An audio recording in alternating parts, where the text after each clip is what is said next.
करें।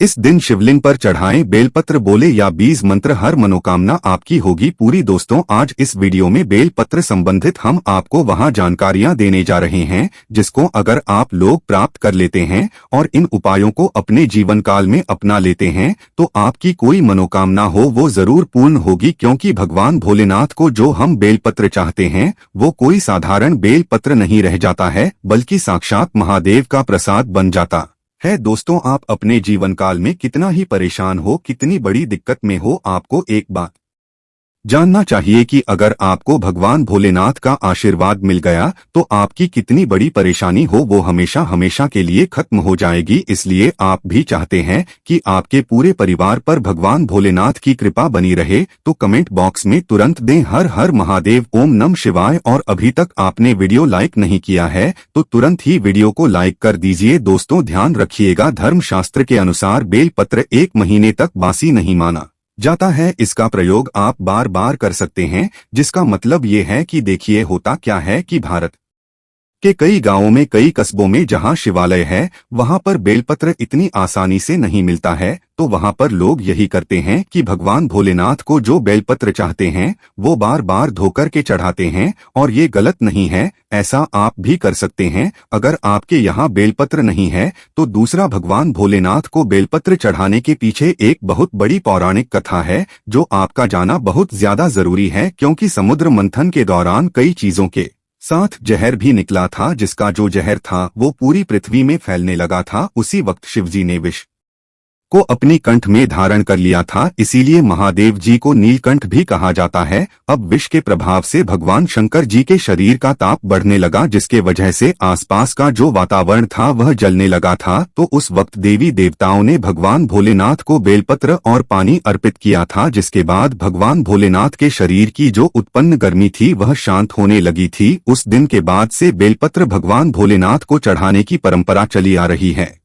मतलब अगर आप भगवान भोलेनाथ को बेलपत्र चाहते हैं और एक तरफ 1000 कन्याओं को खाना खिलाते हैं तो ये बराबर माना जाता है, इतना शुभ होता है भगवान भोलेनाथ को बेलपत्र चढ़ाना। कहावत तो यह भी है दोस्तों कि अगर कोई व्यक्ति प्रतिदिन भगवान भोलेनाथ को बेलपत्र चढ़ा रहा है तो उसका काल भी कुछ नहीं बिगाड़ सकता, जैसा हमने आपको स्टार्टिंग में ही बता दिया था दोस्तों कि भगवान भोलेनाथ बहुत ही भोले हैं। वो किसी भी व्यक्ति की हल्की सी पूजा से, साधना से प्रसन्न हो जाते हैं। लेकिन एक बात का ध्यान रखिएगा और सावधान हो जाइए, क्या अगर आप भगवान भोलेनाथ के सामने गलत तरीके की पूजा करते हैं तो दोस्तों मान के चलिए आपको भगवान भोलेनाथ का क्रोध भी झेलना पड़ सकता है। तो बेलपत्र जो होता है दोस्तों वो भगवान भोलेनाथ को चढ़ाने का बहुत ज्यादा शुभ है। लेकिन बेलपत्र कुछ आप दिन ऐसे हैं जब नहीं तोड़ सकते हैं, जैसे किस किस दिन आप बेलपत्र नहीं तोड़ सकते, तो कुछ खास स्थिति है जिनका आपको ध्यान रखना होगा। कहीं लिख लीजिए, अष्टमी, नवमी, 10वीं, अमावस्या और पूर्णिमा, इस दिन आप बेलपत्र नहीं तोड़ सकते हैं। बेलपत्र भगवान भोलेनाथ को सोमवार को चढ़ाया जाता है,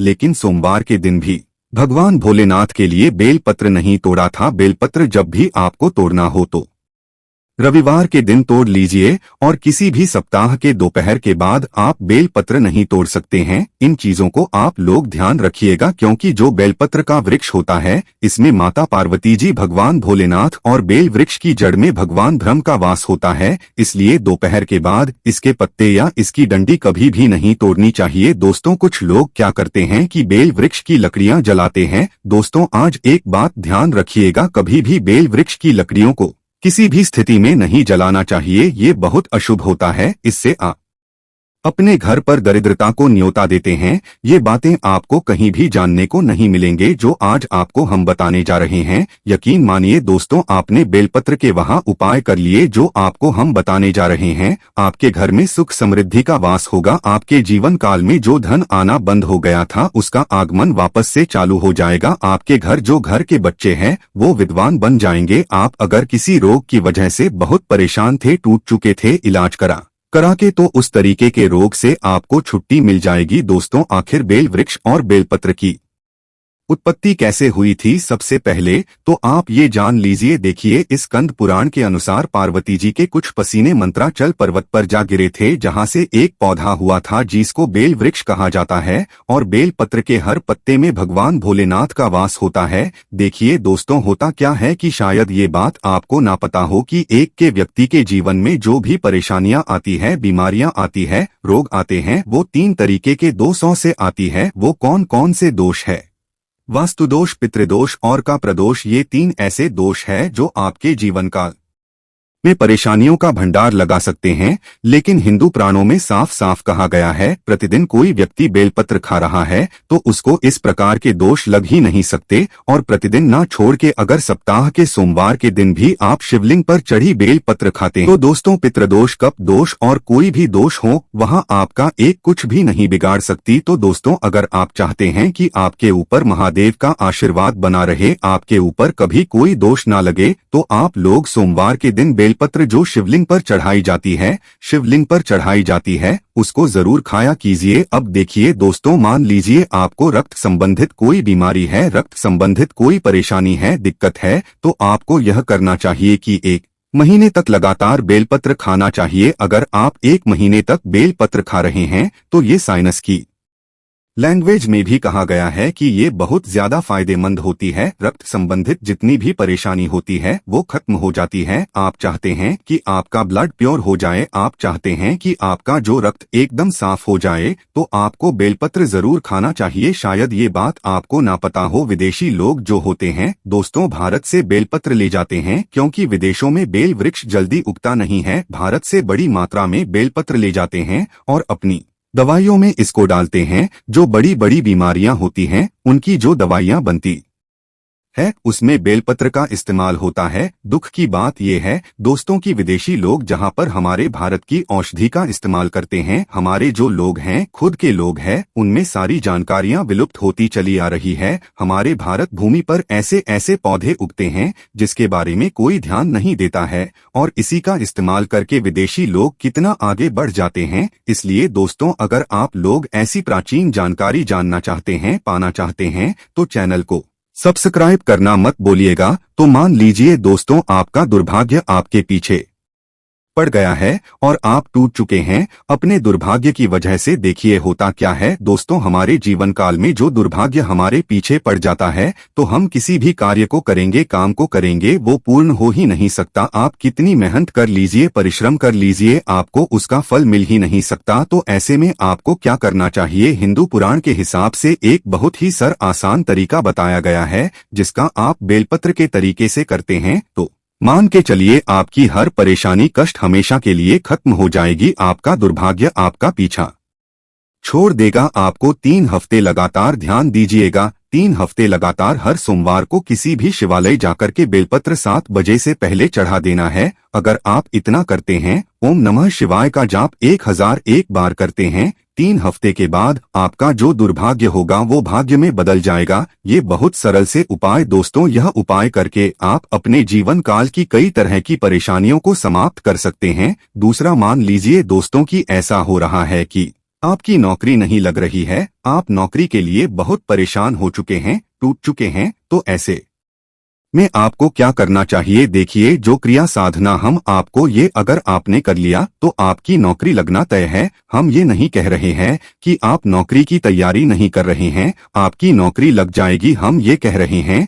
नौकरी की तैयारी कर रहे हैं, नौकरी नहीं लग रही थी तो नौकरी लग जाएगी। 1 महीने के लिए आप तामसिक भोजन छोड़ दीजिए। तामसिक का मतलब शायद न जानते हो, नॉन वेज हो गया, शराब, मदिरा, गुटखा, पान मसाला। 1 महीने प्रतिदिन मतलब 30 दिन लगातार आप जाइए, प्रतिदिन 3 पत्ते वाला बेलपत्र भगवान भोलेनाथ को चढ़ाएं। ये एक बार आप ओम नमः शिवाय का जाप कीजिए। आपकी नौकरी लगने में जो भी बाधा आ रही थी वह बाधा हमेशा के लिए समाप्त हो जाएगी और आपको एक अच्छी नौकरी की प्राप्ति होगी, क्योंकि भगवान भोलेनाथ ने किसी व्यक्ति को अगर आशीर्वाद दे दिया, उस व्यक्ति के जीवन काल में उसकी हर मनोकामना पूरी होती है। वो जिस चीज की भी कामना रखता है वो उसको तुरंत ही मिल जाती है। और ये बात तो आप लोग जानते होंगे कि रावण को भी अमरता का वरदान हमारे भगवान भोलेनाथ ने दिया था। अब दोस्तों, मान लीजिए आपकी कोई मनोकामना A to Z कोई भी मनोकामना है और आप चाहते है कि आपकी मनोकामना पूरी हो जाए, तो इसके लिए हमारे वास्तुशास्त्र में एक ऐसा उपाय बताया गया है जिसको अगर आप अपना लेते हैं तो यकीनन आपकी कोई मनोकामना हो वो आप पूर्ण होकर आएगी। तो ये उपाय बड़ा सा है, ये 3 महीने का उपाय है, मतलब 3 महीने के लिए आप तामसिक भोजन नहीं कर सकते हैं। ध्यान रखिएगा, अगर आपने तामसिक भोजन इस 3 महीने के दौरान कर लिया तो दोस्तों आपको भगवान भोलेनाथ का उग्र रूप देखना पड़ सकता है। तो ऐसे में आपको क्या करना चाहिए, देखिए बहुत आसान से उपाय हैं। 3 महीने की प्रत्येक सोमवार को आपको शिवालय जाना है, सफेद वस्त्र धारण करके हाथ में एक धतूरा ले जाना है, धतूरे का फूल ले जाना है और 3 पत्ते वाला बेलपत्र ले जाना है या ले जा करके भगवान भोलेनाथ को चढ़ाना है। इतना चढ़ाने के बाद 1001 बार आपको ओम नमः शिवाय का जाप करना है। अगर आप इतना भर करते हैं और 3 महीने के प्रत्येक सोमवार को यह क्रिया या साधना सही तरीके से करते हैं दोस्तों, आप इस टाइम पेपर पे लिख के ले लीजिए, भगवान भोलेनाथ के आशीर्वाद से आपके जीवन काल की जो भी मनोकामना होगी, संतान प्राप्ति की, नौकरी प्राप्ति की, घर बनवाने के, बिजनेस को दौड़ाने के लिए कोई भी आपकी मनोकामना होगी वो आप पूर्ण हो जाएगी। क्योंकि भगवान भोलेनाथ बहुत ही भोले हैं, वो किसी भी व्यक्ति की हल्की सी पूजा से, साधना से तुरंत ही प्रसन्न हो जाते हैं और तुरंत ही उसको आशीर्वाद दे देते हैं। दोस्तों, अगर आपके घर में कोई रोगी है जिसको ऐसा कोई रोग लग गया जिसका इलाज कराकर थक गया है, उस व्यक्ति को अगर प्रत्येक सोमवार को बेल पत्र देना चालू कर देते हैं तो उस व्यक्ति के ऊपर कोई भी काला जादू होगा, काला बंधन होगा, काली शक्ति होगी, कोई भी ऐसी चीज होगी जो उसको परेशान कर रही होगी, वो हमेशा के लिए खत्म हो जाएगी। क्योंकि आप भी जानते हैं भगवान भोलेनाथ से कई जो बड़े काल होते हैं वहां तक डरते हैं। तो अगर ये सब पूजा साधना क्रिया आप बेल पत्र के द्वारा भगवान भोलेनाथ के लिए करते हैं, निश्चित रूप से दोस्तों आपको भगवान भोलेनाथ का जहां पर एक तरफ आशीर्वाद मिलेगा, आपके जीवन काल की जितनी भी परेशानियां हैं वो खत्म होती चली जाएगी। इसलिए अभी तक अपने वीडियो को लाइक नहीं किया है, लाइक करके कमेंट बॉक्स में तुरंत लिख दें ओम नमः शिवाय, हर हर महादेव।